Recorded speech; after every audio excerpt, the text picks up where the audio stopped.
Hey guys, how you doing? Hickey Pop. Don't mind the mask. Don't mind the mask. This is just so I could get safely into the comic room without tipping off my wife. Every time I see her, she's like giving me something to do. Oh my god, I gotta get back to work. It's crazy. Yeah, I'm like, I just she's down there in the kitchen. I walk through with the mask on. She didn't pay me one bit of mind. She's like, "Hey, how you doing there, Wookie?" I was like, "Nah." Unbelievable. Every time I see her, she's like, yesterday I had to go pick up mulch. I'm mulching beds. I'm like, then I'm washing windows. I'm like Cool Hand Luke. I'm like shaking it, boss. Unbelievable, man. Had a problem with my phone again with this storage thing. I had to handle that.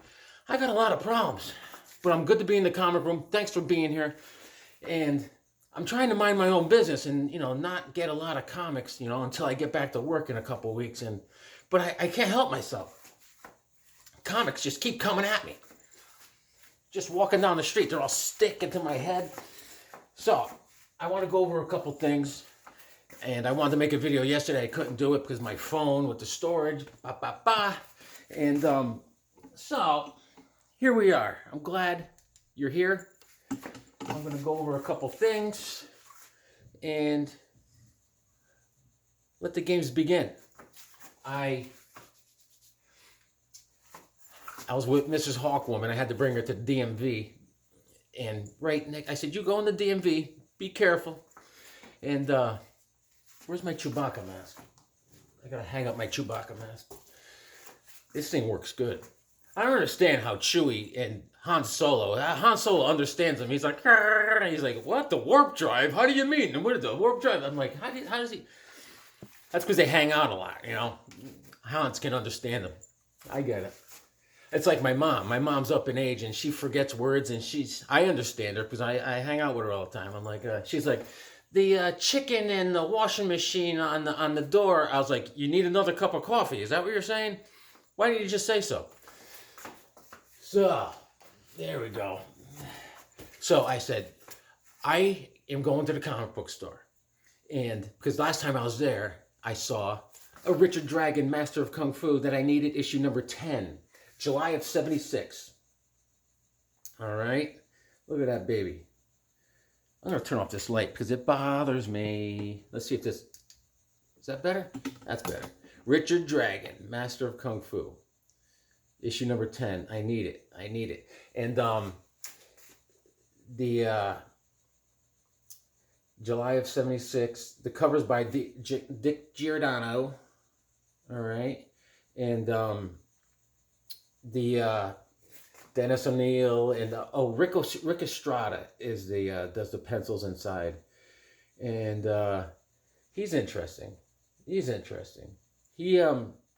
He died in 2009, but back when he was doing art for this, he was a hot commodity. He was doing art for all sorts of stuff, like The Karate Kid, Legion fame, and All-Star comic, and Freedom Fighters.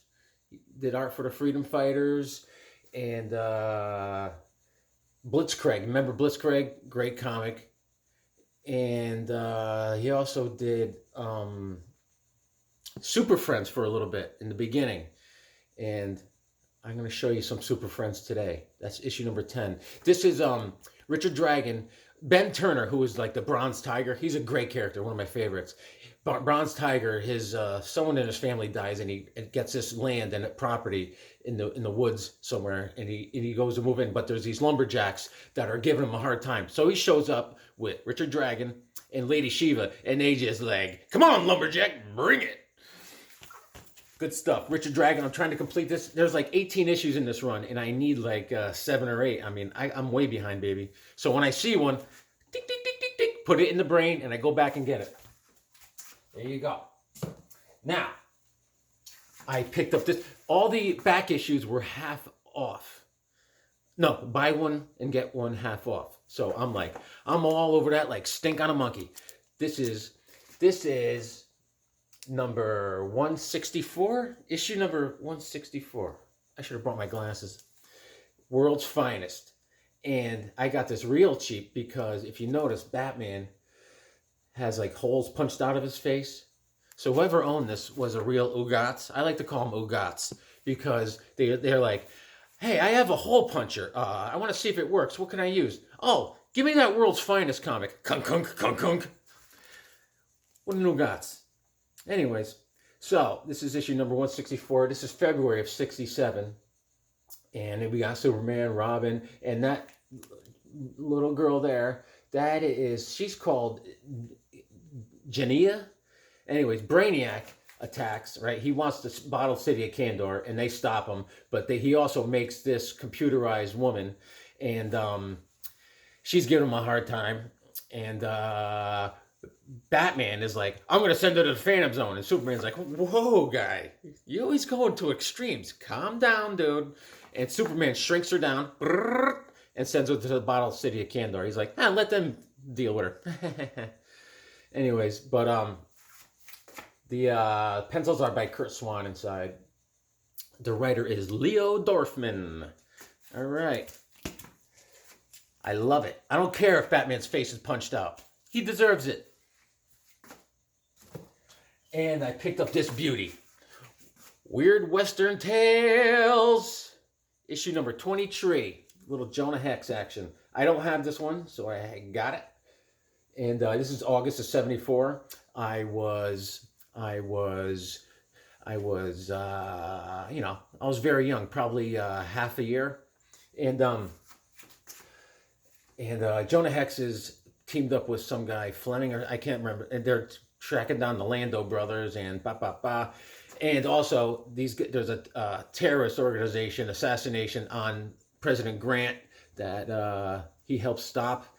And he gets his butt kicked in the process, and the villagers find him underneath some rubble eventually. So Jonah Hex is still alive, still kicking.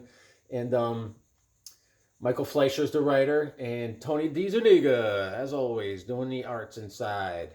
Cover is by Luis Dominguez. Classic. I love it.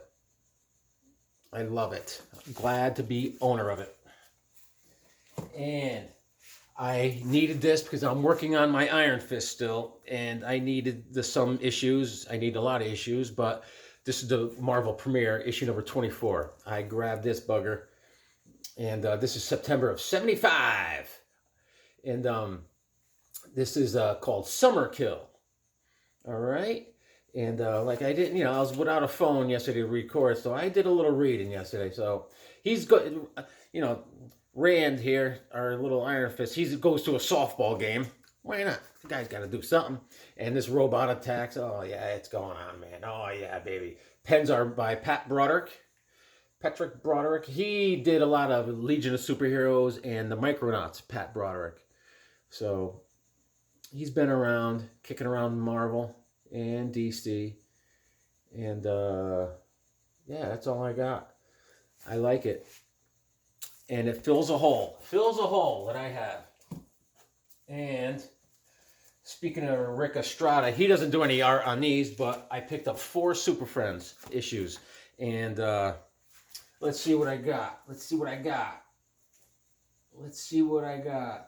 32, 37, 26, 20. All right, issue number 26. This is November of 79. That's a Batman imposter right there.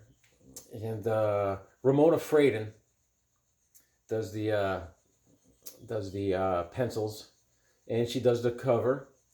She does a lot of these Super Friends, and she was known for Aquaman, and she co-created Metamorpho, one of my faves. All right, that's a beauty. That's issue number 26. All right. And there's the Wonder Twins going, that's not Batman. That's not Batman. He's like, that's not Batman. He's not being a jerk. And it's like, hey, Wonder Twins, why don't you go make like a bucket of water and take a hike? All right. Issue number 27 of the Super Friends. All right. And December of 79, Ramona Fradon, all right, again. And you want to hear something insulting? Let me do a little dialogue. You're out of your element, Aquaman. Only I can fly up to the ship and battle those alien kidnappers. That's not nice to say. I mean, Superman's just dissing Aquaman. Aquaman's like, all right, I'll just sit here and tread water as you save the day. So there you go. Super Friends. I am whittling away at my Super Friends. I love this. I love the Super. Ooh, I love this one. This is issue number 31. I love this because the Black Orchid is featured in it. That's the Black Orchid. This is April of 1980, people, and how to trap an orchid. And I got to open this up. There's some funny fight scenes in this. This is why you got to get the Super Friends. This is why. This is why. This is great. I mean, there's the cover again, right? There's the Black Orchid. And I like the way they draw her. I do. There's Wonder Twins and Batman leaping into action. And let's see what we got here. There's some funny fight scenes. There's the Black Orchid. And let's see what we got, people. Here, okay, so listen. There's these bandits, right? And they have these magnets and these giant boulders. And so the Super Friends jump into action. Batman, Aquaman, Wonder Woman, Robin. And they release these giant boulders. They come hurtling at them. And Robin catches them with his legs. He's like, alley-oop. He's like, look at my core, man. I've been working on my... And Wonder Woman's like, pew, pew, with her bracelets, 2 giant boulders. And then... Robin's like, he shoots it into the guy's crotch. He's like, take that. And then watch Black Orchid. She's a dirty fighter. I love it. She grabs this girl by the hair. She's like, hey, you, get over here. And then she goes, whap, punches her right in the lips. That's how you fight. That's how you fight. That's Black Orchid. She keeps it real. She keeps it real, man. Don't mess with Black Orchid. She'll grab your hair. All right, Super Friends. I got one more Super Friends. And you guys are like, hey, what's with the Super Friends? Hey, they mean a lot. I grew up watching the Super Friends on TV. And this is issue number 32 with the Scarecrow. All right, this is May of 1980. The cover art is by Kurt Schaffenberger. And he also does the pencils in this one. All right, and this is the Scarecrow Fight with Fear. All right, that's my Super Friends, number 32. And what did I want to show? Oh, I forgot to show you guys this the other day. This was on my poll list too. I forgot to review this. The Green Arrow, issue number 2. And I think I'm going to stop getting it because, it's good and all, but I'm going to drop it. It's good. It's, he's in a dimension, one of the multiverses, and every time he starts to figure things out, once he goes to one of the multiverses, he starts just being a street level hero. He's saving the day, stopping drug deals, no matter in time where he is. And every time he starts to figure out where he is or something, he gets zapped to another one. He's with one of his daughters or grandkids. I have no idea. It's hard to keep up. But it's fun. The Canary's in it, and Arsenal. But I think I'm just going to stick to World's Finest and Justice Society for now, if you don't mind. And... I saw this. I got to take this out of the plastic. I got to take it out. All right. This is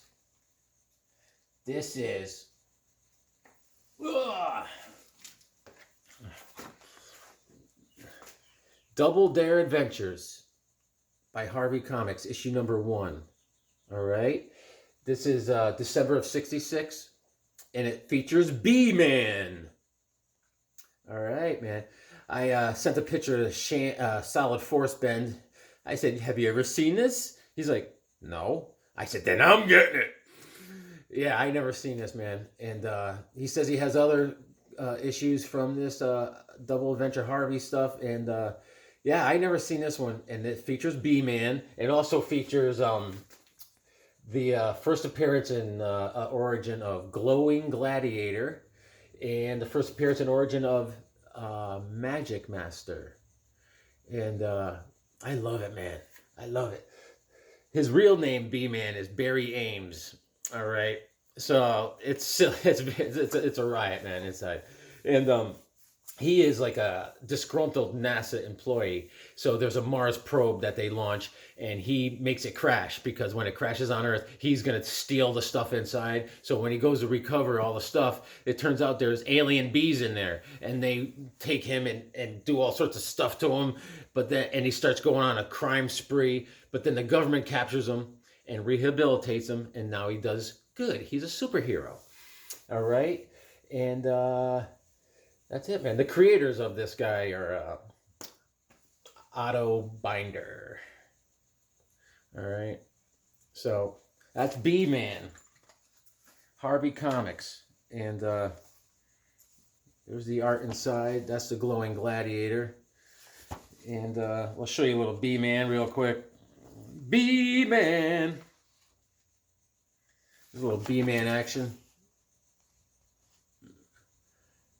It's funny. It's funny stuff. He's a funny character. There's only 2 issues of this. Look at, there's his hive. Yeah. What are you doing? I'm just chilling in the hive. Just chilling in the hive. All right. Now, I want to show you some stuff.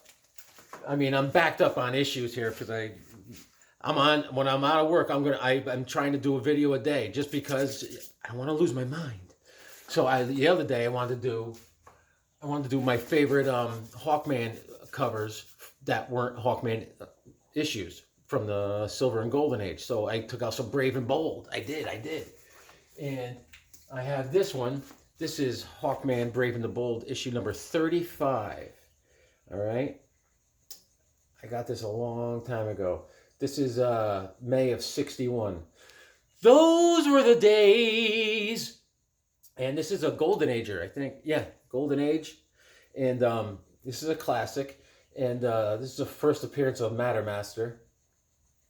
And so, they're in Midway City, and Mattermaster is up to his shenanigans. And it's like kind of like the second appearance of Qatar Hall and Shire Athal, the space police. And it's great, man.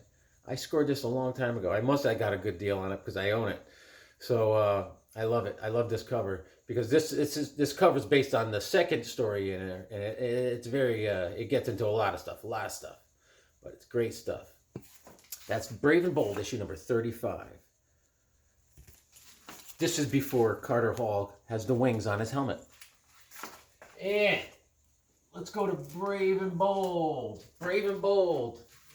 Issue number 42. That's a beauty. Silver Ager. This is July of '62. All right. And Joe Kubert on inks and cover art. And Gardner Fox is the writer. The Dragonfly Raiders. And he saves the day up in Thanagar. And this is where, on this issue, he gets the wings for his helmet. They're called honor wings. All right? And he battles, I think, the Bythe. Also, Bythe makes an appearance, his arch nemesis. He could transform into all different creatures. I love this, man. I love it. Yeah, man. Issue number 42. Nice. And we're going to go to Brave and Bold. Issue number 43. It's all shiny. Hold on. Ah, yeah. Here you go, guys. This is issue number 43, September of '62. Those are the Manhawks. They wear those masks, all right? The first appearance of the Manhawks. This is Joe Kubert. And it's great. See, Hawkman has the honor wings on his helmet. And the Manhawks are raising hell. Raising hell. They are the reason, up in Thanagar, they became the Thanagarian police force and Thanagarian warriors because of their early battles with the Manhawks in their history. And the Manhawks came back bigger and badder. And Carter Hall saves the day, and he gets his honor wings and all that stuff. So there you go, man. Good stuff. I love it. I love it. Then we'll go to Brave and Bold. Brave and Bold, issue number 44. All right. This is November of 62. That's a great cover. Look at him swinging the mace in outer space. Swinging the mace in outer space. I'm going to write a song. And the cover art is by Joe Kubert and Jack Adler. And Gardner Fox and Joe Kubert are inside art. And Gardner Fox writes it. Joe Kubert and inks inside. It's awesome. And they're in Midway City, him and Shira, and they're fighting this super gang that they have invisible guns and invisible bullets, and he defeats them because he has special lenses they wear, and that's how he always overcomes Hawkman. He's shady, he's shifty and shady. And I got another Brave and Bold I want to share with you. I got a couple copies of this one because I'm not too smart. This is Brave and Bold, issue number 51. Him and Aquaman team up. All right. This is Howard Parcel on the art. And Bob Haney is the writer. Fury of the Exiled Creatures. It's great. This is January of 64. And it's a little faded. I should have brought the other copy out. But isn't that nice? Look at Hawkman. All his glory. Nice. Nice. Nice. And let me show you some of my Mystery in Space featuring Hawkman. Seeing I'm on the Hawkman cover kick. This is Mystery in Space, issue number 89. And this is from that story I read in Action Comics 433. He fights the... No. This is I'm all wrong. He fights this guy. Anyways. Doesn't he's fighting this guy in the motorbike with this one, and he's raising hell in Midway City, and Adam Strange story in there, and a lot of glare I'm dealing with, but I love this cover, man. I used to see this and admire it from afar. I used to go, I will never own a copy of that, but I robbed the bank, you see. And February of 64. Cover is by Murphy Anderson, and the art is all by Murphy Anderson, and Gardner Fox writes that. And there's an Adam Strange story, one of my other faves. All right, this guy on the motorbike, he's in Midway City, he's stealing art and paintings and stuff, and he's got that motorbike, and he's a real jerk. All right, now I have another Mystery in Space I want to share with you guys. This is Mystery in Space, issue number 87. This is the one I'm talking about. It was in Action Comics that I showed you guys the other day. And they have this story. And they also have the same Adam Strange story. I mean, I love he shoots the hole in his wing. It's like watching the Wile E. Coyote in the Roadrunner when he got the Acme gun. He shoots holes in his stomach and stuff. It's like, he's like, hey, man, that's my wing, bro. And so, covers by Murphy Anderson. And the writer is Gardner Fox. Pencils are in the inside are by Carmine Infantino. And this is a classic story. Classic.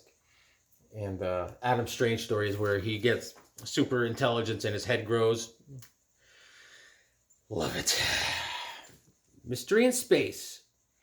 Issue number 87. And now, I gotta show you. This one, this is the Atom, issue number 7, all right? And just so you know, this cover's faded. The colors should be popping on this, but,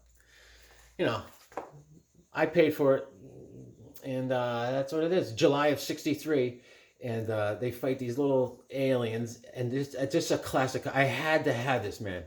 I mean, look at that. Look at Hawkman. And this is... Murphy Anderson and Gil Kane, and July of 63. And this is The Case of the Cosmic Camera. Check it out. Look at that. I love it. That's one of my faves. And you guys will recognize this. This is the Atom, issue number 31. And he uses his slingshot Hawkman to shoot the Atom. And the pencils are by Gil Kane, and the writer is Gardner Fox. And this is June of '67. All right. This is in rough shape. I give this a whoa plus. And inksight by Sid Green. All right. They fight the Toy Boy. The Toy Boy, and the Toy Boy is just a crazy. It's a crazy story. You gotta get a pen and paper to read the story and jot down what the heck's happening. There's a lot going on, but they handle it. And yesterday, I treated myself to reading this again. I don't know if you guys ever read this one-shot, giant-size one-shot with the Atom and Hawkman. This is such a great story, man. And I got to see who does the art in this, because they draw Hawkman. I love it. I love the way they draw him. And Jeff Lemire and Mahmoud Asrar and John Dell. Anyways, there's our man Ray. And he has all this biological weapon that he's working on, and they kidnap his father because this evil, these I don't know, assassins. They want all his work from the lab so they can like destroy the world. And they have his father captive, and the Atom's watching his father on a screen. And he's like, "We're gonna kill your father," and I'll hand it over. Then all of a sudden he goes, "Oh yeah, I got a little ace up my sleeve. It's called Hawkman." And Hawkman's like, "Hurrah!" Great. That's how I'm gonna go into work my first day back. I'm like, "Give me a shovel, I'm ready." So Hawkman starts trashing the joint, all right, until they infect him with some sort of virus. Hawkman's like, "Oh, my head doesn't feel right," and Adam's like, "You all right, bro? What's up?" And then all of a sudden, Hawkman's like, "No, I'm not all right." He's like, Gah! So it goes on and on. They save the day. Atom is so smart. And if you guys could ever get your hands on this, they save his father, and there's Hawkman. But the Atom outsmarts him because he is a genius. There's the Atom. He grew to tremendous proportions. And it's great art, man. Great art. And it's a great story of two buddies kicking butt. And there's Ray, the Atom. Read that. If you get a chance, read it. And I got to do another show because, like I said, I'm minding my own business and comics keep coming at me. Look at this thing. Came in the mail. Look at this. It's heavy. And I have my brother for work. He's in Malibu. Poor guy. And he's like, "There's one store in Malibu, one comic book store. I'm going." And he did. He called me like, I don't know what time difference is in Malibu. He called me late the other night. He's showing me pictures. Is this a good comic? I was like, "Dude, don't spend any money on me." But yeah, here's a list. So that's coming in the mail soon. We'll see what happens. Anyways, I'm going to do another show. I'm going to open this, and I think I'm going to have to do a lot of bag and boarding too. So I will call you back. I'll see you guys around, and read your comics because it makes you smart.